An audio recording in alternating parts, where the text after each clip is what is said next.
Hello and welcome. This is TVC News at 10. Our top stories tonight.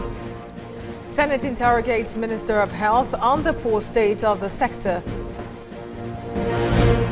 Osun State government talks tough over mining activities in the state.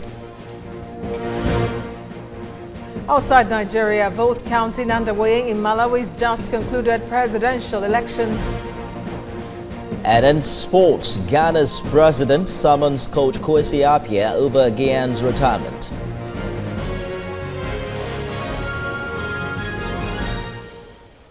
Thank you for joining us on TVC News at 10. Let's begin the news this hour with the story that Nigeria's Minister of Health was on the hot seat at the Senate plenary today. Lawmakers had summoned him to come and set the record straight after a senator raised a motion citing concerns about the deplorable state of teaching hospitals in the country.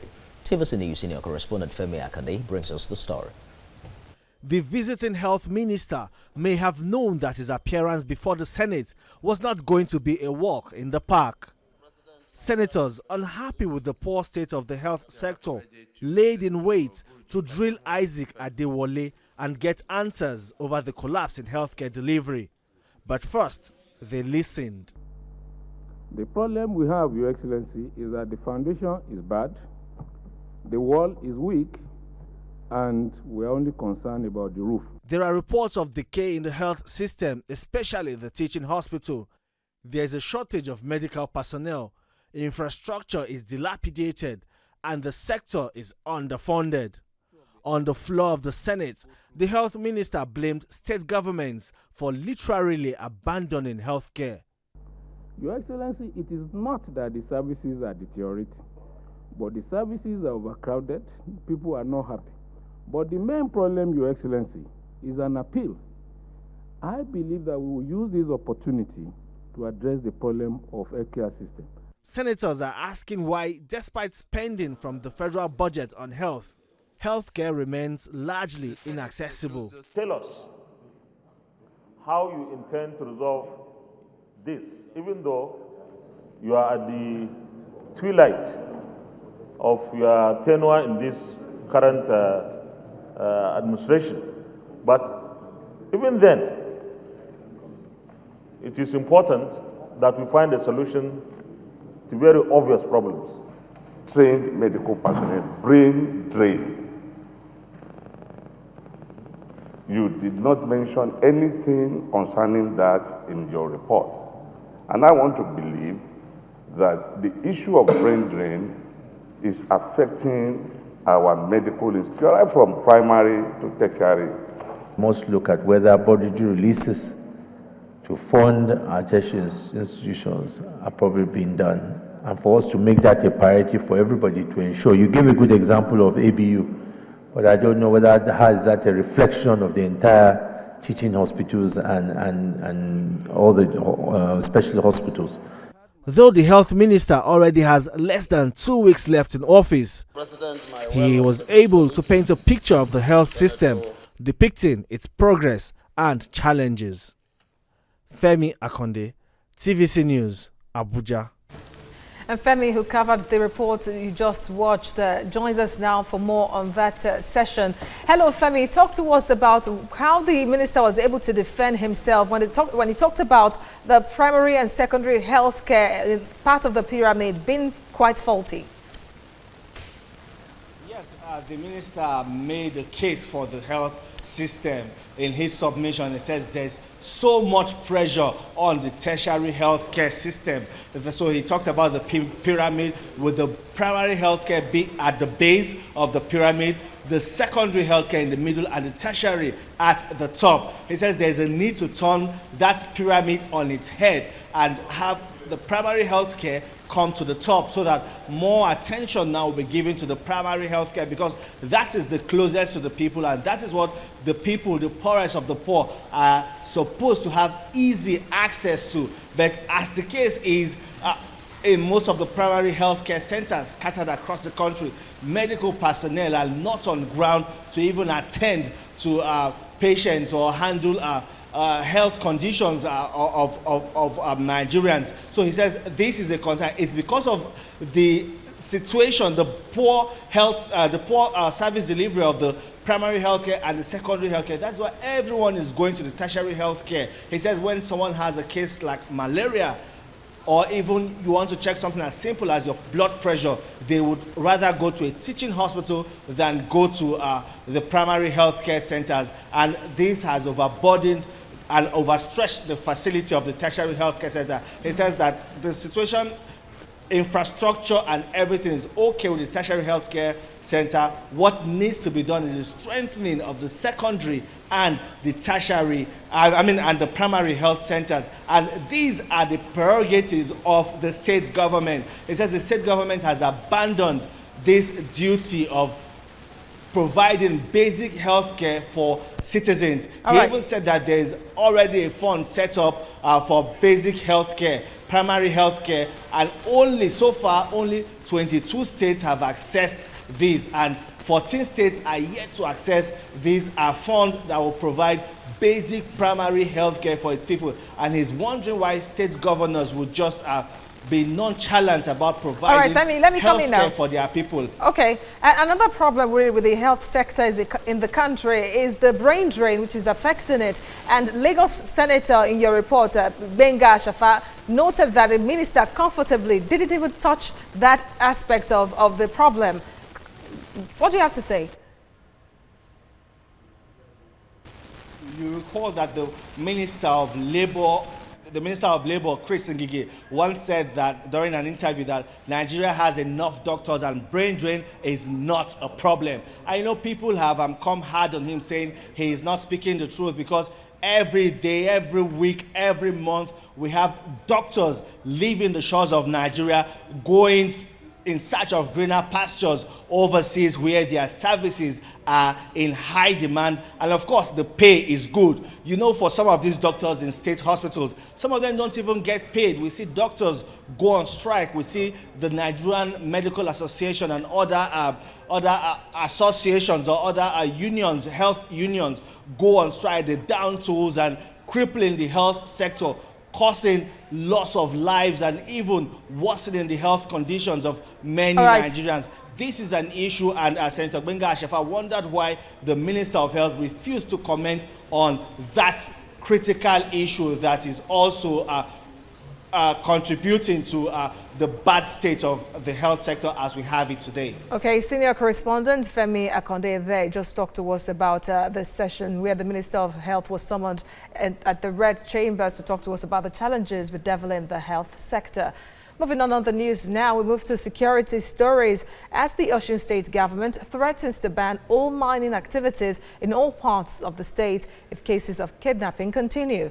The state governor, Gboyega Oyetola, stated this at the security stakeholders meeting held in Elisha. TVC News correspondent Rafiu Hamid reports. Ijesha land is blessed with large deposit of gold. Therefore, a lot of mining activities have been going on in the area for quite some time. But recently, cases of kidnapping are being reported in some parts of the state, allegedly being perpetrated by some illegal miners.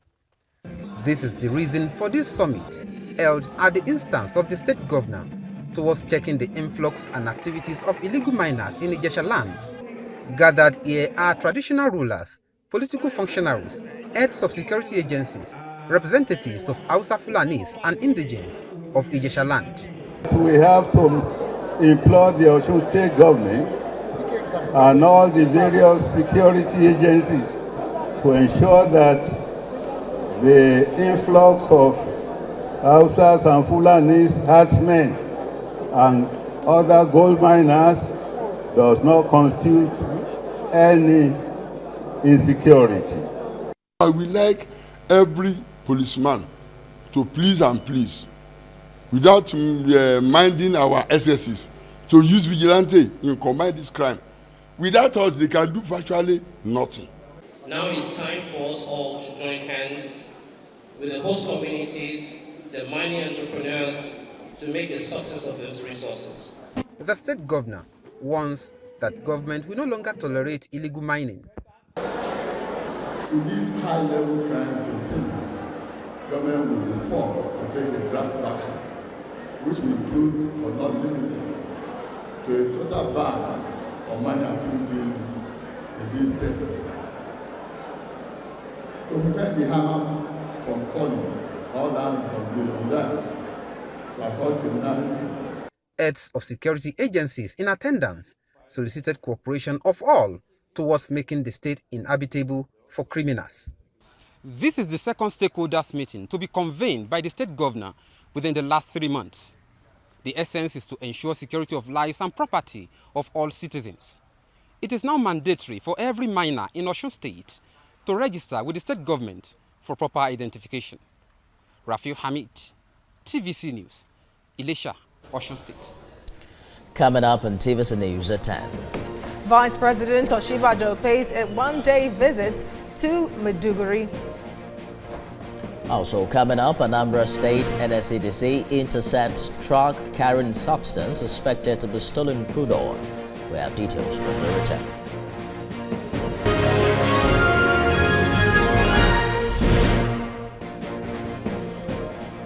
You're watching TVC News at 10. The Sokoto State Commissioner of Police, Ibrahim Kauje, says the command will sustain its collaboration with sister security agencies to rout out the armed bandits operating in the state. The commissioner was responding to questions from journalists shortly after parading suspected armed bandits alongside other suspected criminals. The police commissioner assured residents in Sokoto of their safety, saying the combined effort of the security agencies in the state will be able to battle all of the cases of criminality.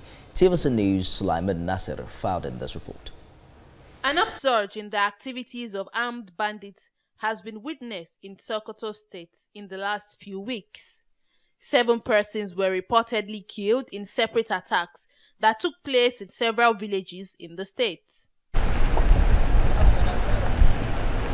In one of the attacks, a monarch, the village head of Bali district, Sarkin Yaman Bali, was killed by suspected bandits. The security agencies in the state swung into action and initiated a joint task force against bandits operating in the state. The operation started yielding results with the arrest of 15 suspected bandits apprehended at various locations in Isa local government area of the state. They were arrested in various places of offense. Some of them were arrested around that Isa. You know, they are bandits. Most of them, they are, because of the rampaging bandits, that are retreating from Zamfara state. So the Isa is being bordered by Zamfara. So as we were rampaging, that is where we got the information, and we struck, and we got some. The police commissioner sought the cooperation of residents in provision of useful information that will help in fighting all criminal activities in the state. It's a sustenance. We sustain this tempo. The synergy between the police and other security and the army. We sustain the tempo. It's an ongoing process till when we get rid of all these bandits. Where they are saying they are in this forest, we are in the process. We have already started even entering that regime of forest. We have started, and that's why we have achieved this success. Because these will maybe that the foot soldiers, they want to come and test our ground. Mr. Ibrahim says the security agencies in Sokoto State have also entered into an agreement with its Nigerian counterparts to curtail the influx of trans-border bandits. It's a laudable effort, and it has yielded a very good result. They are very cooperative, they were very happy, and they will reciprocate too. And I've invited, maybe one day, if you are going, we invite you people to go and see for yourselves too, because media is very important. You are the weapon. The commissioner also warned criminal elements and their collaborators in the state to stay away from the caliphate as the security forces are battle ready to deal with the situation. Let's now take you to Maiduguri, that's the capital of Borno State, where the Vice President Yemi Osinbajo paid a one-day visit to the place. He officially inaugurated a dozen infrastructure projects ranging from schools, hospitals, roads and accommodation on quarters within the city center. Kolomidala has more on the visits of the Vice Presidents. The Vice President's aircraft touched down at about 12:10 p.m. at the Maiduguri International Airport. He was accompanied by close aides and associates. He was received by Governor Kashim Shettima and Governor-elect Professor Babagana Zulum and members of the Borno State Executive Council. The entourage then moved on to inaugurate projects within the state. For the benefit of all of the people of this state and to the glory of God. The Vice President was delighted to be part of the reconstruction efforts and praised the commitment of Governor Kashim Shettima as he inaugurated the Damboa Road project, though a federal government highway. The convoy then moved on to inaugurate several school projects and accommodation quarters within the city center of Maiduguri.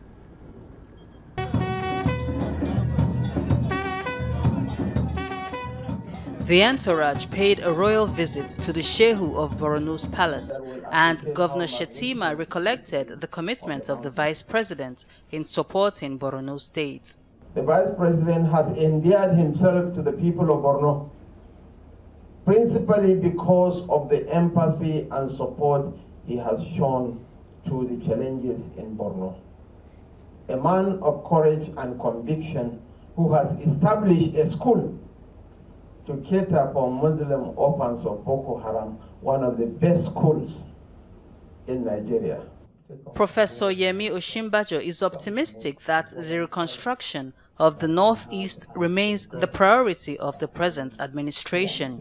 It really is a tribute to his dedication to the people of this state and to the most worthy cause of all, which is the cause of humanity, that he has done so much and has extended himself in so many different ways. Many of those who work with me, who are here, testify to the way in which His Excellency the Governor has completely taken to heart the problems and challenges of the state. With the Northeast Development Commission Bill signed into law, the reconstruction of the troubled region from years of insurgency will receive a boost, and rapid development will be attained within the shortest time possible. The National Security and Civil Defense Corps in Anambra State has carried out a raid on the filling station in the capital, suspected to be dealing in acts of sabotage. The agency says this poses a threat in its mandate to protect oil parklands against vandalism. Correspondent Bamdele Ajayi filed in this report compiled in our studios. This truck was carrying substance suspected to be crude oil, possibly gotten from an illegal refinery. The truck was traveling from Owerri-Port Harcourt Expressway concealed with sawdust to mask the content in the truck. Though the driver and the owner of the truck are currently at large, men of the Civil Defense Corps have promised to unravel the culprits behind this act of sabotage and bring them to justice.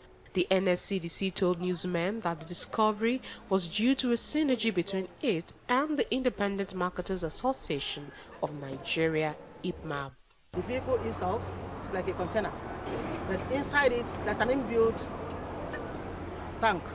The product was inside the tank, and they used bags of sawdust to cover it, just to mask the actual business they're into. Going by the method of conveyance, it actually proved that the person was kind of patronizing illegal bunkers. I was passing when I saw this thing and they were pumping. I said, let me check this thing, what is happening here. Until I saw that this thing is not only a truck, but it has a tank inside it that can carry up to 20,000 liters of petroleum product or 30,000 liters of petroleum product. But you will not know.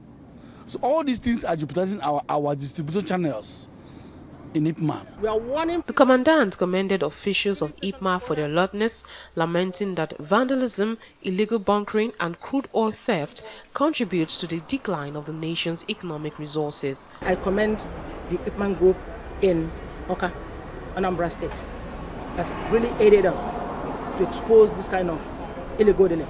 We are warning people, filling station owners, they should please be mindful of the kind of thing they use their premises to do, because one day the arm of the law will catch up with them. Commandant also promised to ensure security of lives and property in the state, and as she also called on the public to provide useful information that will expose those who will engage in the illegal acts. Let's now move to Lagos, where Nigeria is 3 years due for the collation of population census, and getting the appropriate date is key in tackling security issues confronting the nation. These are the words of commissioners of the National Population Commissions during a courtesy visit to TVC Communications Office. Karima Salami has details. The most important aspect in any society is human capital. Census helps this process to compile a numerical profile of the country. This in turn informs decision-making at all levels, both in government and the private sector. Lack of adequate information about the population of a country or politicizing of it poses a major threat to security, economy and education of a country, amongst other disadvantages. TVC Communications received representatives of the National Population Commission, and ways to tackle these challenges was the major point of discussion. So we're very committed to Lagos and to Nigeria and to all of our people that are working for us, but also to our customers, and our customers are the viewers, the listeners and our advertisers. We have a lot to do together to make it succeed. The last one we had was in 2006. We should have had successors before now, but it's not too late. So we have to work hard together to drive the success of the census. The public was educated on the importance of the commission. Our work is to do census and house numbering. You will count people and count their houses. So in these houses, you have to know the type of house you are living. We have to know the kind of area you are living. What are the facilities that are lacking in that area? Census comes in to give us the statistics as they are. And once the government has statistics, planning becomes halfway gone. We should have done census like yesterday. We are 3 years late. And the earlier we begin to put ourselves together and to know who we are, how many we are. We're asking Nigerians to cooperate with our staff wherever they find them. And we also ask the federal government, to really, just make the proclamation. Once you make the proclamation for the commencement of the census, every other thing will fall in place. A population census is a total count of the country's population, where demographic, social and economic information, as well as information about the housing conditions of the people, are gathered. Karima Salami, TVC News, Lagos. Still ahead on the news. Residents of Lagos are counting their losses 24 hours after what could pass for the heaviest rain of the year. Also coming up, United States of America set to improve trade relations with Africa's most populous nation, Nigeria. We have details of this and more when we return.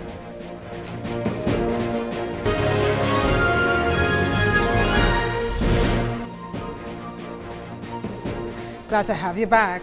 24 hours after the city of Lagos witnessed what could pass for the heaviest rain of the year so far, residents are counting their losses. Indeed, many lost properties worth millions of naira. Streets and homes were flooded and cars submerged. Correspondent Theophilus Lamar spoke with some Lagos residents and now reports. Lagos State became a familiar mess on Monday as the heavy downpour covered many parts of the state. Many attributes the flood to poor drainage system. The rains disrupted human and vehicular movements, leaving many passengers stranded for hours. Some Lagos residents are not happy with the situation as it caused a lull in activities. It was a very terrible rain yesterday because as I was coming from Secretariat, the rain started and everywhere was windy. I couldn't see my front. I thank God for everything. But when all the trees were falling down, I couldn't see my front. But I thank God for everything that it affected our business because passengers couldn't come out. They couldn't come out. They stayed aside. So until the rain comes down. It affected my business because of what? There is flood in everywhere. You cannot move your vehicle. If you go along the road yesterday, you see a lot of vehicle is damaged due to what? there is flooding everywhere. Yesterday, there was hold up when rain fall, and there's some streets the rain used to disturb there. And then there's what, especially this Anthony side. Yesterday, even BRT like this, when was BRT passing, water have been entered BRT bus. Chief on their mind is the state of the drainage systems. They identified indiscriminate dumping of refuse as the cause of the flooding. Yesterday, everywhere was flooded because due to bad drainage. So as we have good drainage system, all the water logs will be going smoothly. The gutter will be blown at Argentina. Now human beings, people they stay and if it drink water, it throw away. Chop gala, it throw away. The second person chop biscuit, it throw away for roads. Okay, government then they walk. Nobody say they clean. As they clean now, as they throw away, they enter inside gutter. Where that net where they gutter, it go come block, it will come too much. People be throwing dirty for inside the gutter or the streets. When rain fall, they'll be throwing inside the gutter. Something like that is not good. The heavy downpour experienced on Monday no doubt left an indelible mark on the minds of Lagosians. Traffic situation in Lagos was worsened. There was a lot of flooding in major parts of the city, and of course it caused a lot of people to get to work late. Now, a lot of people we've spoken to believe that the indiscriminate dumping of refuse was the cause of the flooding experienced in major parts of the city. And they believe that if that continues, we will have a disaster in our hands, and they have called on everyone to stop that immediately. Theophilus Elama, TVC News, Lagos. Well, Theophilus joins us for more on that particular development. Just how well is Lagos and Lagosians recovering from yesterday's rain? Theo. Well, a lot of Lagosians are beginning to recover from the devastation that happened yesterday. It's a big situation because if you look at it, there was traffic everywhere. It was flooding in major parts. You see some videos on social media and some of the videos we have on our library. We had a lot of flood everywhere, and so recovering has been quite easy because this morning, going on around Lagos, we see that everyone has been going about their normal business. Everyone talked about the situation, what happened yesterday, the fact that the lot of traffic everywhere, and there were a lot of good houses. You see that the roofs are taking off, but they're recovering from the whole thing, and everyone is going about their normal business so far. Well, some of your respondents were able to identify what the challenges are, blocked drainage systems and the rest. Do you think the government is responding to all of this, especially after the rain?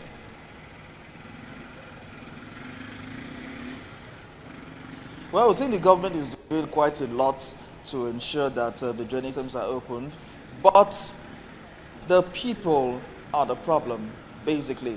Because we know that Lagos state governments have always kicked against indiscriminate dumping of refuse, and that's why in some places you see some dustbins in everywhere.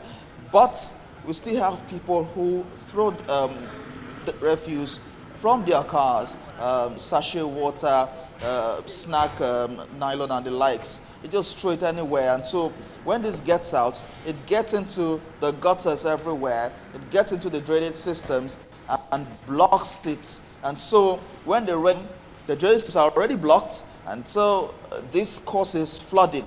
And so the government has been trying a whole lot to do its best. All right, but the people have the orientation of mindsets to know that they do not have to throw things. I get it. We might just have to leave it there. We hope that all the stakeholders will be ready for what is to come. Moving on now, outside Nigeria, Malawi citizens there went to the polls on Tuesday, casting their votes to elect a president, members of parliament and local government councillors.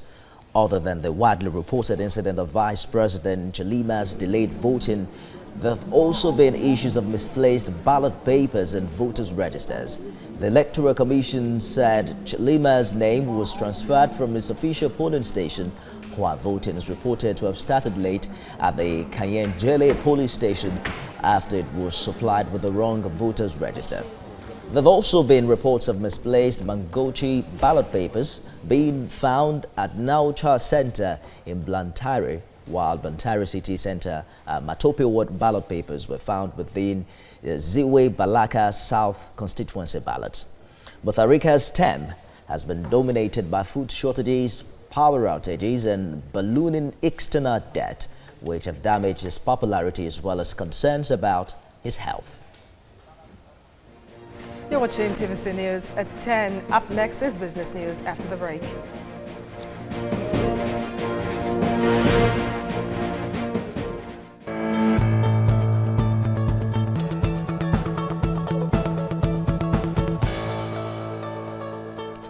Let's talk business now. The monetary policy rate has been retained by the Apex Bank's committee. That's at 13.5%. Cash reserve ratio, requirements and liquidity ratio were also left steady at 22.5% and 30% respectively. Lara Folayan reports. The Monetary Policy Committee cut the key lending rate by 50 basis points to 13.5% in March. Inflation increased to 11.37% in April after 3 months of decline. The committee says higher inflation should ordinarily allow for monetary policy tightening, but it could be bad for lending. It sees economic growth as still fragile and rising cost of lending occasioned by a higher monetary policy rate will worsen the situation. The committee feels loosening on the other hand could help lending but worsen inflation. It therefore maintained the monetary policy stance. The MPC voted 1 to retain MPR at 13.5%, 2 retain a symmetric corridor of plus 200 and minus 500 basis points around the MPR, 3 retain CRR at 22.5%, and 4 retain the liquidity ratio at 30%. The Monetary Policy Committee advises the Central Bank of Nigeria to put in place strategies that will mitigate effects of non-performing loans on the banking system and limit banks' access to government securities as well to improve lending. We have observed, and unfortunately so, and increasingly so, that the banks, rather than even focusing on granting credit even to the private sector, they tend to direct their focus mainly in buying government securities. The Monetary Policy Committee has frowned at that and has directed the management of the central bank to put in place policies or regulations that will restrict the banks from unlimited access to government securities. This is the first Monetary Policy Committee meeting following the reappointment of Mr. Emefiele as the central bank governor for a second time. Analysts had predicted the likelihood of the monetary policy rate being retained ahead of the meeting. Lara Folayan, TVC News, Abuja. TVC News correspondent Lara Folayan joins me live from Abuja. Lara, you've highlighted some fundamentals already there. Tell us more about the reason why the central bank decided to leave this rate unchanged, considering inflation that went on the other side last month. The monetary policy rate was left steady, as I said in my report, was left steady at this meeting because of several reasons. Of course, we saw inflation rise to 11.37% in April, as concerns recent data released by the National Bureau of Statistics. And the Monetary Policy Committee says the next thing it could have done was to tighten the rate at this time. But it said it wouldn't do that because it could impact negatively on lending to the real sector of the Nigerian economy. It also said if it decides to loosen, that would be bad for inflation. And so it decided to retain the rate at 13.5%.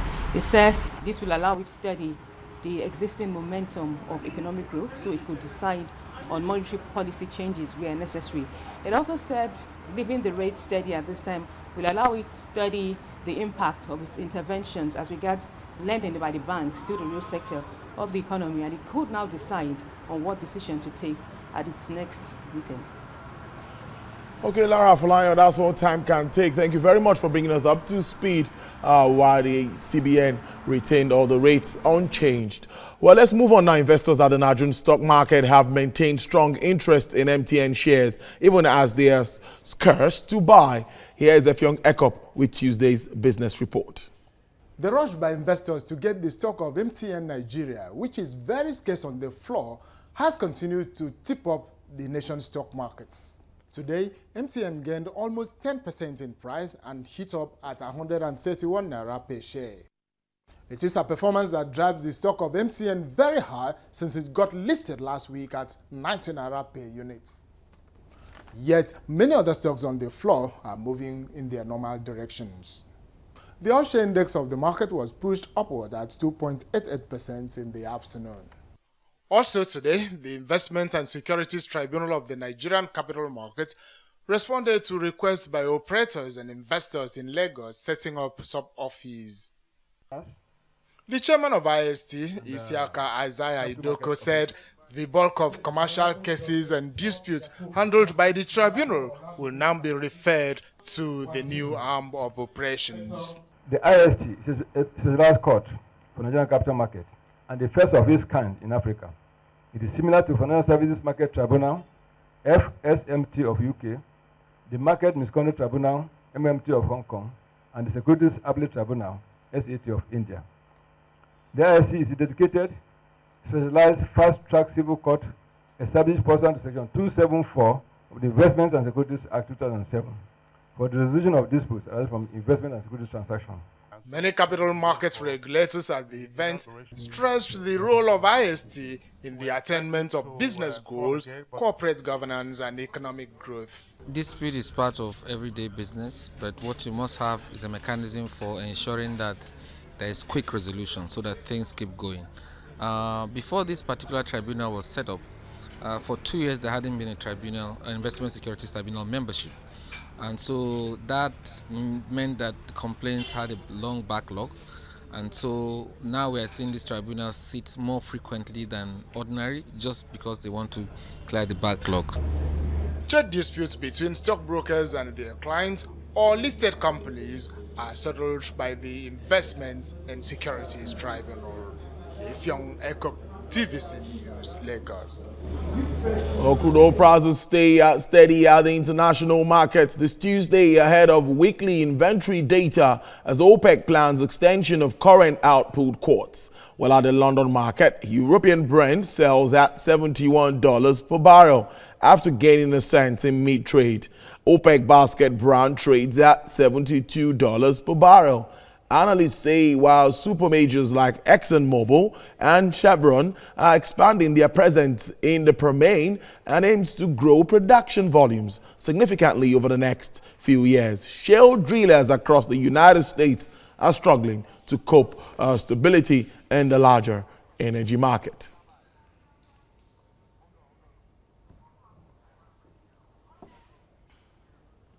Well, that's business. Next is sports.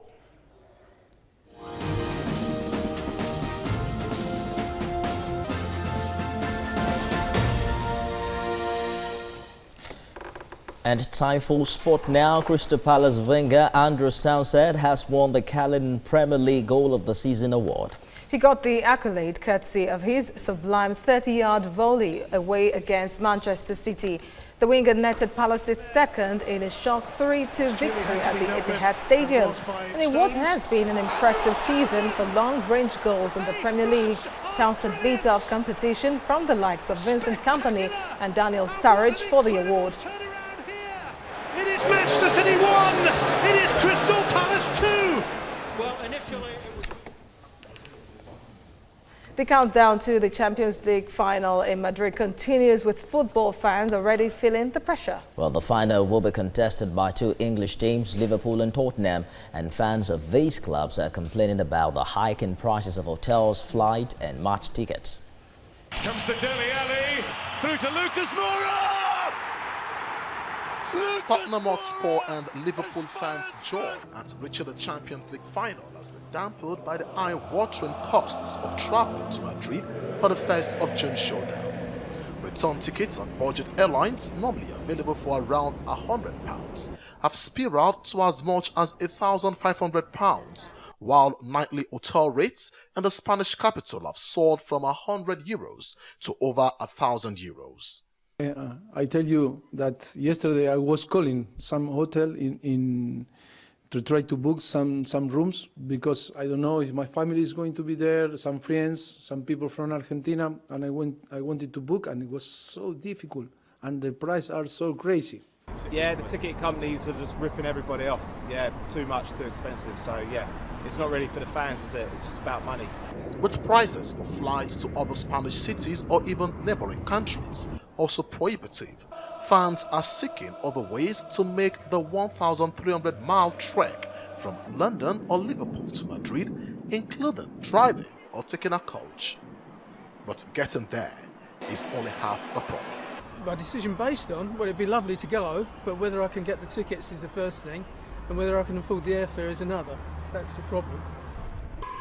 Each club has been allocated only 16,613 tickets for the All-English final. A joint statement by the Tottenham Hotspur Supporters Trust and Liverpool's Spirit of Shankly said the allocation was miserly and that it was time for consumers' protection to stop firms profiting disproportionately from fans' loyalty. Love to go, but they put the prices up for the airfares to £1,000, £1,300, can't afford to now, and there's only a 16,000 ticket allocation as well. And maybe there's kind of in the cities they get the final, I don't know, they have to make kind of a price cut before to agree to something that it will be not more than this in a specific category. I heard now a room which you can get usually for £100 is it's now 2,700.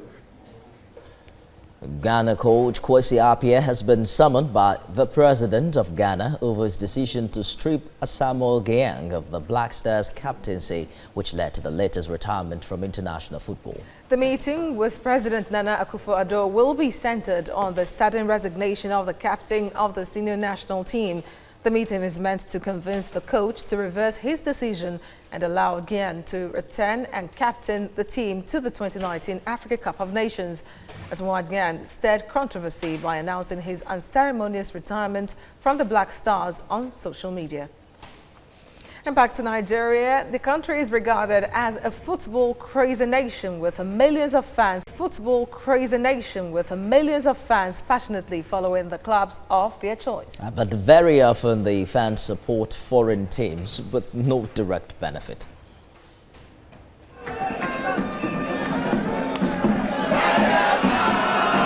Well, it appears this is about to change as football fans and the whole community can now begin to get reward for their passion in the Nigerian Football Fans Challenge. Former Super Eagles striker Victor Pebe is championing a program to help fans generate money for themselves and the development of a community project by engaging in a contest.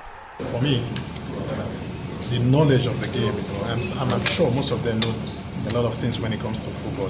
Like I said some few seconds ago, the virtual winners, doing something to your communities, I think it's very important. We've abandoned our communities, so I think it's going to be inspiration. Egypt's coach Javier Aguirre has named a provisional 25-man squad for the Africa Cup of Nations. 33-year-old Ahmed Ali makes a return to the team after an 8-year absence. His invitation comes after he topped the scoring charts in the Egyptian top flight with 18 goals for Arab contractors. Al-Akhli Walid Soleiman also returns to the team after a 2-year absence. 8 foreign-based players were called up, including Liverpool star Mohamed Salah and Arsenal's Mohamed El Neni. Egypt will play 2 friendly matches before the Nations Cup kicks off. And South Africa coach Stuart Baxter has also announced a 30-man squad for the tournament.